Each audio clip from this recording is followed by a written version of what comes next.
दोस्तों आदावर्जे नमस्कार सत श्री अकाल। आपका आपके अपने news channel the news today पर बहुत बहुत स्वागत है। तो आइए दोस्तों बढ़ते हैं खबरों की तरफ। बंधुओं, मेरे दोस्तों, भाइयों, बुजुर्गों, आप लोगों का मैं दिल की गहराइयों से स्वागत करता हूं, हार्दिक अभिनंदन करता हूं। आज मैंने अपने आवास पर आप लोगों को इसलिए तकलीफ़ दी है कि मैं बहुत ही आहत मन से दुखी होकर राष्ट्रीय लोकदल की प्राथमिक सदस्यता से और अपने पद से इस्तीफा दे रहा हूँ। क्या वजह है? मतलब क्या आपने हाईकमान से अपनी राजनीति की कैसे अपनी बात नहीं रखी? वजह राजवीर भाई ये है कि मैंने हमेशा सेकुलर राजनीति की है।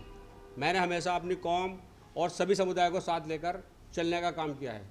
राष्ट्रीय लोकदल ने मुझे सम्मान भी दिया था, मुझे टिकट भी दिया था। मेरी पत्नी यहाँ से नगर पालिका का पूर्व में चुनाव लड़ी थी और लेकिन अब मैं महसूस कर रहा हूँ कि राष्ट्रीय लोकदल हम मुस्लिम भाइयों के लिए कोई काम नहीं कर रही है। और जब से वक्फ बोर्ड का समर्थन किया है तब से सारा मुस्लिम समाज बहुत ज़्यादा आहत है और उसी आहत को देखते हुए अपने मुस्लिम भाइयों की भावनाओं को देखते हुए मैं अपनी पार्टी से बिल्कुल अपने भरे मन से कह रहा हूँ कि भरे मन से इस्तीफा दे रहा हूँ। अपनी पार्टी से इस्तीफा दिया है या पार्टी से छोड़ दी? पार्टी छोड़ दी, पद से भी इस्तीफा दे दिया है। मैं राष्ट्रीय लोकदल में क्षेत्रीय उपाध्यक्ष था, मुझे सम्मान दिया था। इस सम्मान के लिए राष्ट्रीय लोकदल का जयंत चौधरी जी का बहुत बहुत शुक्रिया। लेकिन मैं आज भरे मन से अपनी पार्टी से और अपने पद से त्याग पत्र दे रहा हूँ। और भी अन्य जो मुस्लिम जुड़े हुए हैं आरएलडी से, क्या वो भी कुछ? मेरे साथ लगभग, मैंने इसमें नाम भी खोले हैं और मेरे साथ लगभग आज 200 लोगों ने सामूहिक इस्तीफा दिया है। वो सब लोग मेरे साथ जुड़े हुए थे और जो मेरे साथ राष्ट्रीय लोकदल का दामन थामा था, उन सभी लोगों ने पार्टी की प्राथमिक सदस्यता इस्तीफा दे दिया है। अच्छा, इसके अलावा भी जो है ये वक्त संशोधन बिल के अलावा भी कोई शिकायत है आपको रालोद से? नहीं, जब राष्ट्रीय लोकदल भारतीय जनता पार्टी में गई थी तब भी हमने अपनी बात को रखा था और हमने कहा था अपने राष्ट्रीय अध्यक्ष जी से कि मुस्लिम समाज में इसका रोष है। तो तब राष्ट्रीय अध्यक्ष जी ने मुझे और ज़िले के तमाम मुस्लिम नेताओं को बुलाकर पूर्ण रूप से आश्वासन दिया था कि कहीं भी किसी मुस्लिम समाज का उत्पीड़न शोषण नहीं होगा।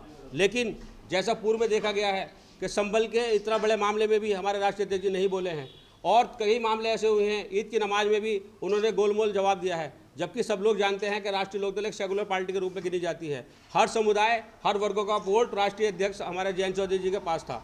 लेकिन जब तक मैंने ये देखा, मैंने बहुत सोचा कि मुझे क्या करना चाहिए। लेकिन अब वक्त आ गया है कि जो हमारे हकों की, हमारे हितों की लड़ाई को लड़ने के लिए तैयार नहीं है, मैं उस पार्टी में रहने के बिल्कुल भी लायक नहीं हूँ।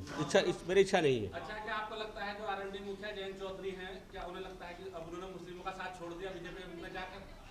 बिल्कुल, पूर्ण रूप से इस बार अब छोड़ दिया। पहले तो वो सुन भी रहे थे कुछ, लेकिन जब से वक्फ बोर्ड का समर्थन हुआ है तब से उन्होंने लगभग साथ छोड़ दिया।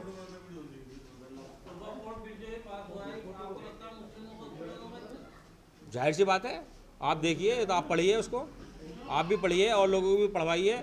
और अगर नहीं हो रहा है तो ये एक बात बताइए कि वक्फ बोर्ड, जब वक्फ बोर्ड आया है तो तमाम पार्टियां उसका विरोध कर रही हैं। मुस्लिम हिंदू की बात नहीं है, तमाम सेकुलर पार्टी भी हैं जो वक्फ बोर्ड का विरोध कर रही है। खाली मुस्लिम विरोध नहीं कर रहे हैं वक्फ बोर्ड का। जो सेकुलर पार्टी है, जो अपने आप को ये मानती हैं कि हमें सभी धर्मों का वोट चाहिए, वो इस तरह की राजनीति नहीं करते हैं। देखो, मैं किसी पार्टी में टिप्पणी करने के लिए यहाँ नहीं बैठा हूँ। बीजेपी क्या कह रही है, क्या नहीं कह रही है, मैं इस बात से मतलब नहीं है। लेकिन मैं आज ये जानता हूँ कि मैं आज इस पार्टी में, मेरी इच्छा नहीं है, तो मैं पार्टी से भरे मन से इस्तीफा दे रहा हूँ। कुछ रहेगा? मैं वसीम भाई ने सवाल किया है कि मैं इस पार्टी में आया क्यों था। मैं लगभग 25 वर्ष से समाजवादी पार्टी का सक्रिय सिपाही था और मैंने सारे चुनाव समाजवादी पार्टी को लड़ाए और 2017 में मेरी पत्नी को समाजवादी पार्टी ने सिंबल देकर नगर पालिका का टिकट दिया। हमने भारी मतों से, आप पब्लिक के आशीर्वाद से हमने उस कुर्सी को संभाला। पूरे 5 साल मैंने समाजवादी पार्टी का झंडा उठाए रखा। मैंने ईमानदारी के साथ उसका दामन थामा और सभी आंदोलनों में मैंने हिस्सा लिया। 2023 में पुनः मेरी पत्नी को समाजवादी पार्टी का टिकट दिया गया नगर पालिका परिषद चुनाव से। लेकिन एक नेत्री के कहने से मेरी पत्नी का टिकट नॉमिनेशन के बाद काटा गया और मुझे सूचित भी नहीं किया गया, मुझे बताया भी नहीं गया कि आपका टिकट काटा जा रहा है। मुझे ये भी नहीं बताया गया कि आपको इनका चुनाव लड़ाना है। राष्ट्रीय अध्यक्ष जी प्रीति सज्जी से मेरे पास कोई कॉल नहीं आई, तो मैं वहाँ ठगा हुआ महसूस कर रहा था। मेरे समर्थकों ने कहा कि जब आपका इतना अपमान हो रहा है तो चुनाव लड़ो। चुनाव लड़ने के लिए राष्ट्रीय लोकदल ने मुझे इज्जत दी, मुझे टिकट दिया, मुझे सम्मान दिया। मैं राष्ट्रीय लोकदल में गया, मैंने चुनाव लड़ा और मैंने लगभग 9000 वोट पाकर राष्ट्रीय लोकदल का और अपनी पार्टी का और अपना सम्मान बढ़ाया।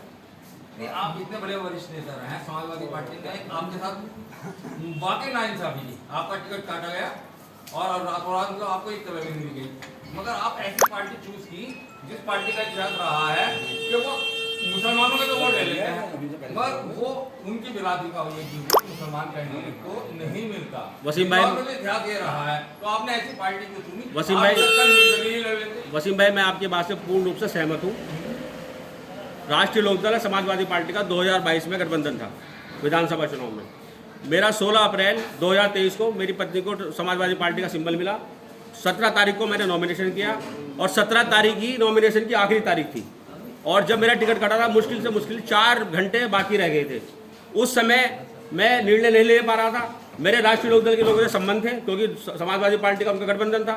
उन राष्ट्रीय लोकदल के कहने पर और अपने लोग समर्थकों को जो मुझे सही लगा उस टाइम मैंने वो निर्णय लिया। लेकिन मेरा वो जल्दबाजी में फैसला था, ये मैं मानता हूँ, और मेरे पास समय नहीं था सोचने के लिए, क्योंकि मेरा टिकट ऐसे मोड़ पर मेरा टिकट काटा गया था जहाँ पर मैं ना उठ सकता था ना बैठ सकता था। और वसीम भाई, मैं आप लोगों से भी जानना चाहता हूँ, मेरा आपने व्यक्तित्व देखा है, मेरा आपने सब कुछ यहाँ कार्यकाल में 5 साल का नगर पालिका देखा है। समाजवादी पार्टी के लिए आपने मेरे लिए आंदोलन लड़ाई भी देखी है। क्या मेरा टिकट पार्टी ने काट कर सही किया था या गलत किया था? नहीं, बिल्कुल गलत था टिकट। तो उसके बदले में मुझे बताया भी नहीं गया, मुझे सूचित भी नहीं किया गया, मेरे पास लेटर तक नहीं आया।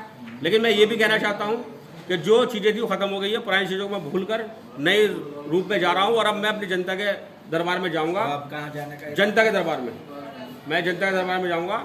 अभी महीने 2 महीने हम अपने समर्थकों से राय करेंगे, मशवरा करेंगे।